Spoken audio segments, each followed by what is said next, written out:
नमस्कार, आप देख रहे हैं इंडिया टीवी। मैं हूं पंकज भार्गव। राणा दंपति की बेल याचिका पर सेशंस कोर्ट में लगभग 1 घंटे से सुनवाई चल रही है। नवनीत और रवि राणा के वकील कोर्ट में अपनी दलील रख रहे हैं।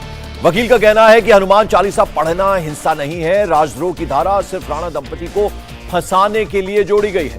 हनुमान चालीसा पढ़ी तो जेल में डाल दिया गया। लंदन ब्रिज पर भी हनुमान चालीसा का पाठ हो चुका है। साथ ही वकील ने यह भी कहा, सरकार के खिलाफ हिंसा हो तभी राजद्रोह का केस बन सकता है। राणा दंपति मातोश्री के अंदर नहीं जाना चाहते थे, बल्कि मातोश्री के बाहर ही पाठ करना चाहते थे, जो कि किया भी नहीं। रवि और नवनीत राणा ने कभी नहीं कहा लाउडस्पीकर का इस्तेमाल होगा, हम सिर्फ आलोचना करना चाहते थे। तो ये तमाम तर्क जो हैं वो बचाव पक्ष के वकील की तरफ से दिए जा रहे हैं नवनीत राणा और रवि राणा के लिए। हमारे दो संवाददाता इस वक्त हमारे साथ जुड़ रहे हैं। राजेश कुमार सेशन कोर्ट से हमारे साथ हैं, उसके अलावा अतुल सिंह भायकला जेल से हैं।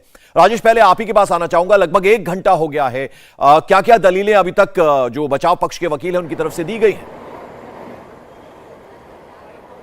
देखिए, अभी जो ताज़ा जानकारी आ रही है हमारे संवाददाता दिनेश मौर्य कोर्ट के अंदर है। उन्होंने बताया कि बचाव पक्ष ने अपनी दलील पूरी कर ली है और अब सरकारी पक्ष अपनी बातें रख रहा है। और सरकारी पक्ष ने शुरुआत इससे की कि डेमोक्रेसी में, यानी कि लोकतंत्र में विरोध करने का अधिकार जरूर होता है, लेकिन उसकी एक सीमा होती है। अगर आप सीमा को लांघते हैं तब आप पर राजद्रोह का मामला दर्ज होता है। और यही इस मामले में हुआ है। ये फिलहाल सरकारी पक्ष बात अपनी रख रहे हैं। वहीं बचाव पक्ष ने अपनी दलील रखते हुए साफ कहा कि अटेम्प्ट और प्रिपरेशन में अंतर होता है। प्रिपरेशन जरूर था लेकिन अटेम्प्ट नहीं किया गया है। अटेम्प्ट होता तब राजद्रोह होता, यानी कि अगर वो मातोश्री जाने की कोशिश करते, वहां जाके अगर कानून व्यवस्था बिगाड़ने की कोशिश करते, तब आप राजद्रोह का मामला दर्ज कर सकते थे। लेकिन सिर्फ प्रिपरेशन के लिए, सिर्फ उन्होंने सोचा, सिर्फ बोला, उसके लिए आप राजद्रोह का मामला दर्ज नहीं कर सकते। उन्होंने आईपीसी के सेक्शंस भी गिनाए कि आईपीसी का सेक्शन 122 जो है वो प्रिपरेशन को लेकर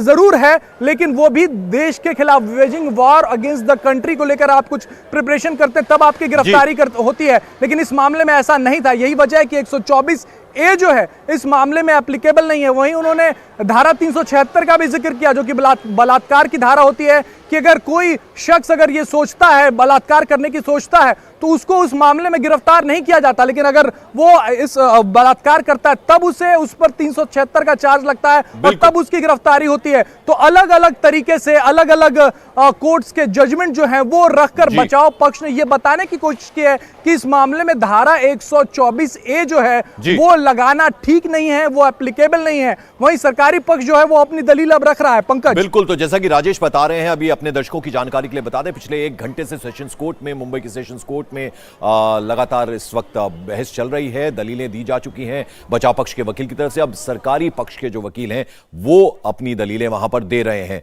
हमारे साथ अतुल सिंह भी भायकला जेल के बाहर से इस वक्त लाइव जुड़ रहे हैं।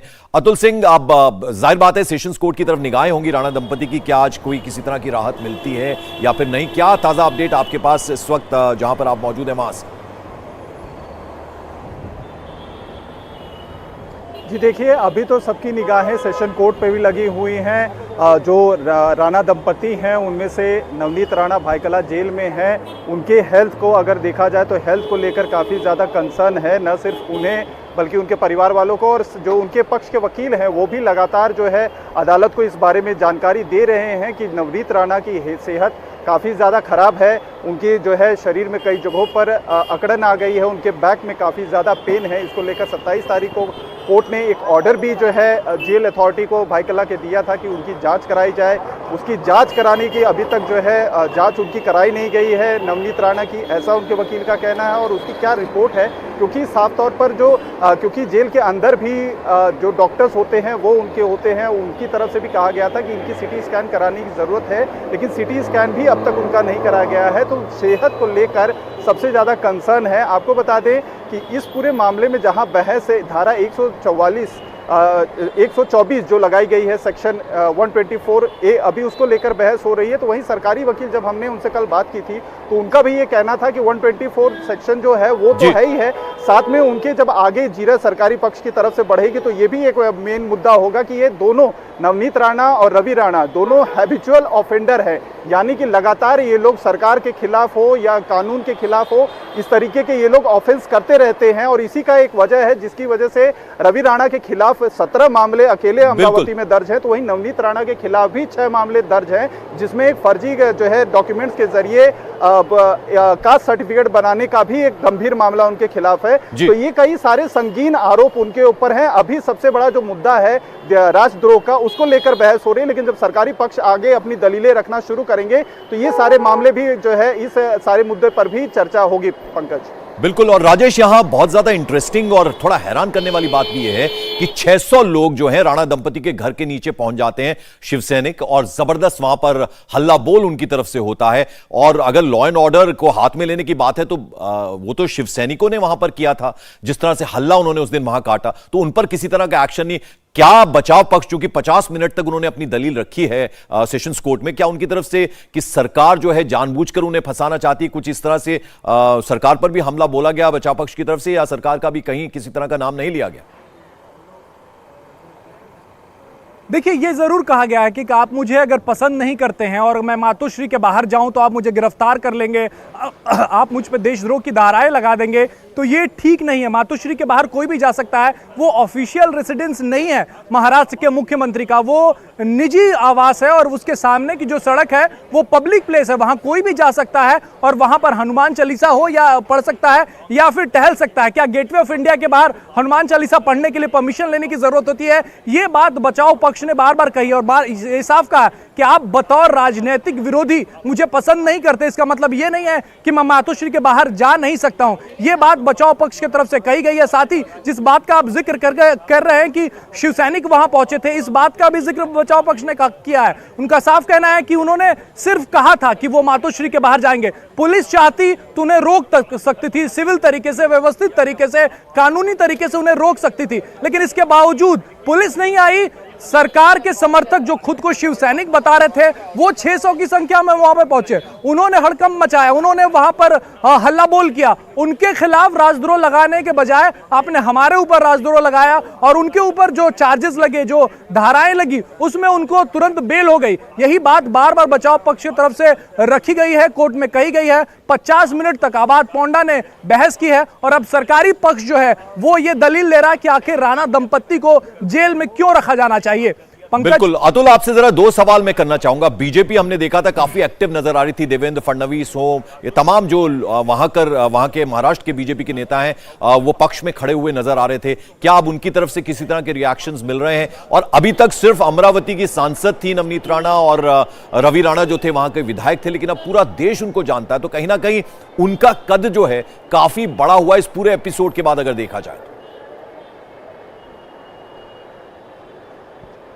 जी देखिए, लगातार खास तौर पर ये जो राणा दंपति है, इन्होंने जो मुद्दा उठाया था हनुमान चालीसा का पाठ करने का, जो मातोश्री के बाहर वो करने वाले थे, वो कहीं ना कहीं हिंदुत्व से जुड़ता हुआ एक मामला, हिंदू भावनाओं से जुड़ता हुआ मामला था। तो बीजेपी इस मामले को लेकर महाराष्ट्र सरकार के खिलाफ, क्योंकि ये पूरा मामला बनता था, उन्होंने जो है लगातार राज्य सरकार के खिलाफ निशाना साधा है। और अब कहीं ना कहीं अमरावती के जो निर्दलीय विधायक और सांसद थे उनका भी उनको साथ मिला था, तो खुलकर समर्थन में ये आ गए थे। और बीजेपी के लगातार जो आला नेता हो, चाहे देवेंद्र फडणवीस हो, चाहे सुधीर मुनगंटीवार हो, चंद्रकांत दादा पाटिल जो महाराष्ट्र के बीजेपी के अध्यक्ष हैं, लगातार उनकी तरफ से इनके सपोर्ट में बयान आ रहे हैं। उनका ये साफ तौर पर कहना है कि जिस तरीके से पॉलिटिकल वेंडेटा निकालने की कोशिश एक तरीके से की जा रही है, पूरे मामले को बनाया गया है सिर्फ इस वजह से क्योंकि वो हनुमान चालीसा का एक पाठ करना चाहते थे मातोश्री के बाहर, वो कहीं ना कहीं खासतौर पर महाराष्ट्र सरकार और शिवसेना के लिए काफ़ी ज़्यादा डेंट करता हुआ दिखाई दे रहा है। और यही एक वजह है कि अगर आप सोशल मीडिया पर भी इस समय देखेंगे तो न सिर्फ बीजेपी बल्कि जो दूसरे लोग हैं, आम जनता है, वो भी एक तरह से नवनीत राणा या और रवि राणा दंपति के जो है पक्ष में ट्रेंड कर रहे हैं, उनके लेकर लगातार समर्थन में जो है बातें हो रही हैं। और कहीं ना कहीं ये पूरा का पूरा जो घटनाक्रम है, ये पूरा मामला बना है, वो उद्धव ठाकरे के अगेंस्ट में जा रहा है, जो एक बहुत बड़ी चिंता का विषय है। तो एक तरह से देखें तो जहां ये पूरा का पूरा एक मामला हिंदुत्व का कंसर्न होने की वजह से एक पब्लिसिटी जो है मिली है, या पब्लिसिटी अगर हम कहें तो जो है राणा दंपति को एक अमरावती तक लिमिट रहने वाले सांसद और विधायक अब पूरे नेशनल जो है लेवल के एक नेता बन गए। उनके बारे में सोशल मीडिया से लेकर मीडिया में लगातार चर्चा हो रही है, बड़े बड़े नेता इनके ऊपर टिप्पणियां करना शुरू कर दी हैं, उनके बारे में बयान दिए जा रहे हैं। तो वही शिवसेना के लिए भी कहीं ना कहीं एक सेटबैक ये साबित होता जा रहा है। आलम ये हो गया है पंकज की इनके जो नेता है, शिवसेना के प्रवक्ता, चाहे मनीषा कायंदे हो, चाहे संजय राउत हो या कोई बड़ा आला नेता हो, यहाँ तक कि आदित्य ठाकरे, कई बार आदित्य ठाकरे से भी इनके जो है राणा दंपति के खिलाफ जो कार्रवाई की गई है उसके बारे में भी अगर सवाल किया जाता है तो इससे बचते हुए दिखाई देते हैं, इस पर कोई कमेंट नहीं करना चाहते हैं। तो कहीं ना कहीं ये जो पूरा मामला बनाया गया है, चाहे इसमें 124A का सेक्शन लगाया गया हो, चाहे 153A का सेक्शन लगाया गया हो, तो पूरा का पूरा जो मामला है कहीं ना कहीं एक कॉन्स्पिरेसी सी समझ में आ रही है। और यही वजह है कि सोशल मीडिया पर इस समय काफी ज्यादा जो है राणा दंपति ट्रेंड कर रहे हैं और कहीं ना कहीं जितना समय वो जेल में बिता रहे हैं, लोगों की एक सिंपैथी है जो राणा दंपति के साथ जुड़ती चली जा रही है। और जब उनकी एक बच्ची खुद सामने से आकर मुख्यमंत्री से लेकर प्रधानमंत्री को खत लिख रही है और अपील कर रही है कि मेरे मम्मी पापा को छोड़ दो, तो पूरा का पूरा एक जो सिंपैथी की लहर है वो कहीं ना कहीं राणा दंपति पक्ष में जा रही है। और यही महाराष्ट्र सरकार के लिए, उद्धव ठाकरे के लिए खास तौर पे एक सेटबैक बनता चला जा रहा है। बिल्कुल। चलिए राजेश, जो बात अभी अतुल सिंह कह रहे थे कि एक सेटबैक बनता जा रहा है महाराष्ट्र सरकार शिवसेना के लिए खास तौर पर, लेकिन अगर उसका दूसरे पहलू की हम बात करें, देखिए इतना कुछ चल रहा था, कोर्ट, जेल और ये तमाम चीजें, लेकिन दूसरी तरफ हम देख रहे थे कि जो उद्धव ठाकरे अपने पूरे परिवार के साथ, वो जो पुष्पा फेम दादी जो आजकल उभर कर आई हैं, एक अम्मा, जो बुजुर्ग अम्मा, उनके घर चले जाते हैं। तो ये अभी चूंकि चुनाव भी आने वाले हैं, तो क्या शिवसेना को इस पूरे एपिसोड से फायदा होता नजर आता है आपको, या नुकसान ज्यादा होगा उनको? देखिए, फायदा नुकसान तो वक्त बताएगा, लेकिन शिवसेना लगातार रिएक्ट कर रही थी। उनके प्रवक्ता बयान दे रहे थे कि वो राणा दंपति को की एक्शंस को या फिर उनकी बातों को वैल्यू नहीं कर रहे हैं, लेकिन जो उनके एक्शन थे वो शिवसेना की तरफ से वो लगातार दिख रहा था कि राणा दंपति के बयानों से वो प्रभावित हैं, वो उनसे वो आहत हैं। और यही वजह है कि उद्धव ठाकरे जो हैं वो उस शिवसैनिक के घर पे गए, जो मातोश्री के बाहर आके उन्होंने प्रदर्शन किया। उद्धव ठाकरे ने बड़े बड़े बयान भी दिए, उन्होंने घंटाधारी और गदाधारी हिंदुओं को लेकर बात कही। तो कहीं ना कहीं वो इस मामले से परेशान जरूर थे। जो जिस तरीके से राणा दंपति का मामला सामने आया है, लगातार उद्धव ठाकरे अपने भाषणों में इसका जिक्र करने लगे, या फिर दूसरे बड़े नेता जो थे वो अपने भाषणों में इसका जिक्र करने लगे। वो ये जरूर कहते थे कि वो उन्हें वैल्यू नहीं कर रहे हैं, उनकी बातों को नहीं मान रहे हैं, लेकिन जो उनके एक्शन थे शिवसैनिकों के या शिवसेना के नेताओं के, वो साफ बता रहे थे कि वो परेशान जरूर है राणा दंपति के बयानों से, या फिर उनका मातोश्री आने की बात से, या फिर हनुमान चालीसा पढ़ने की बात से। जी पंकज। अतुल, जरा ये बताएं कि ये जो राणा दंपति और शिवसेना के जो सरकार है, महाराष्ट्र जो सरकार है, उसके बीच में जो दोनों का वर्सेस हो रहा है, इसमें राज ठाकरे को इंटरेस्ट है या नहीं है? उन्होंने अपने आप को इस पूरे एपिसोड से अलग करके रखा हुआ है।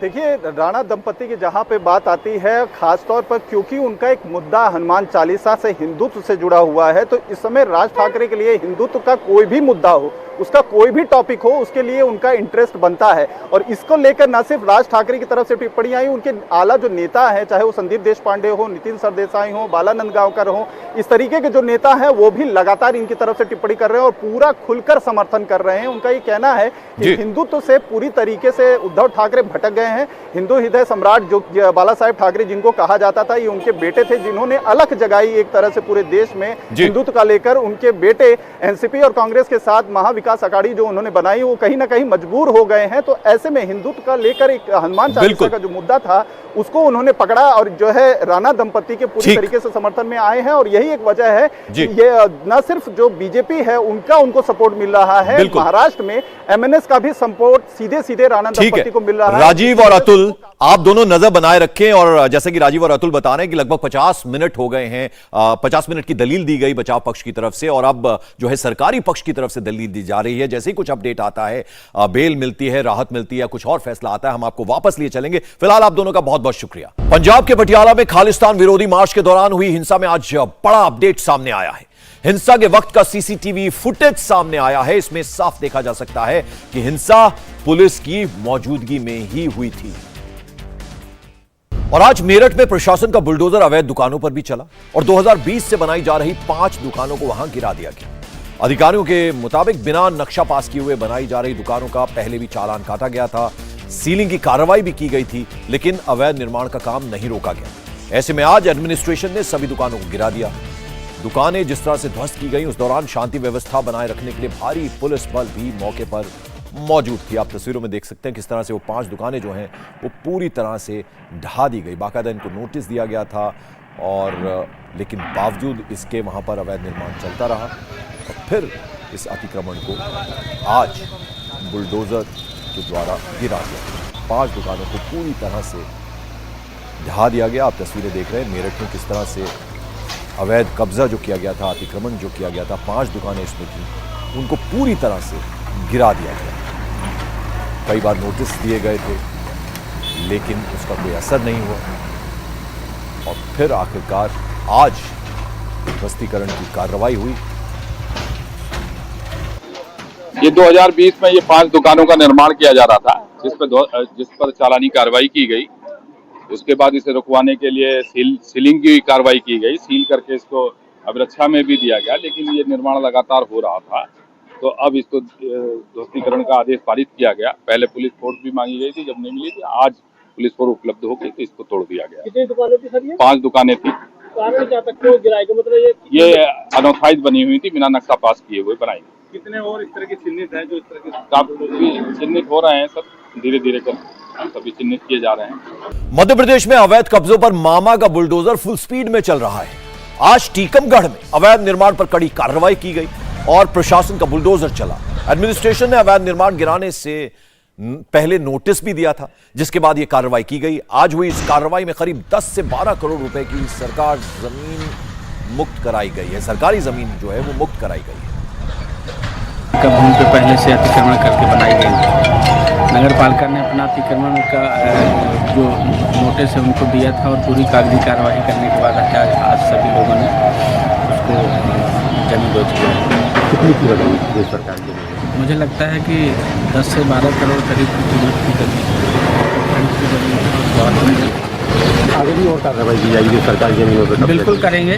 जहाँ जहाँ भी अतिक्रमण की कार्यवाही अपेक्षित है वहाँ करेंगे। इंडिया टीवी हर वक्त हर जगह डाउनलोड करने के लिए सर्च करें India TV news Google play store या ऐप स्टोर पर।